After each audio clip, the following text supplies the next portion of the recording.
Show. I'm Chef Hudson. Today, I will show you how to make hummus. You need 2 cans of chickpeas. Pour this in first.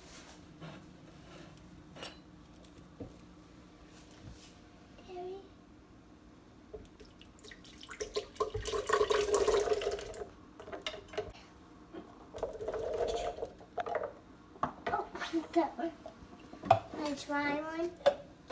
I eat this. Next, you need a 1/4 of a cup of sesame seeds, 1 tablespoon of olive oil, a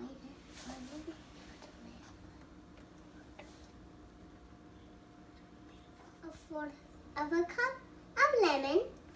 You can't squeeze. 1 clove of garlic.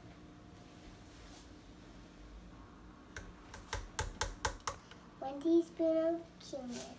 Poured in.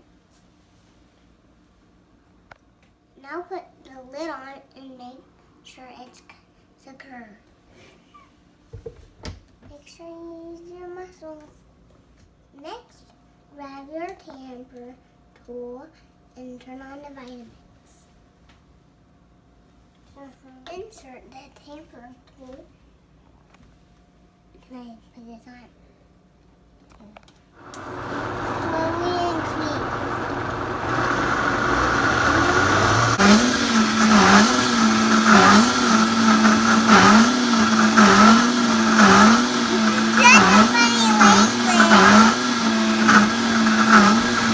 After blending this, add a pinch of salt. It's delicious.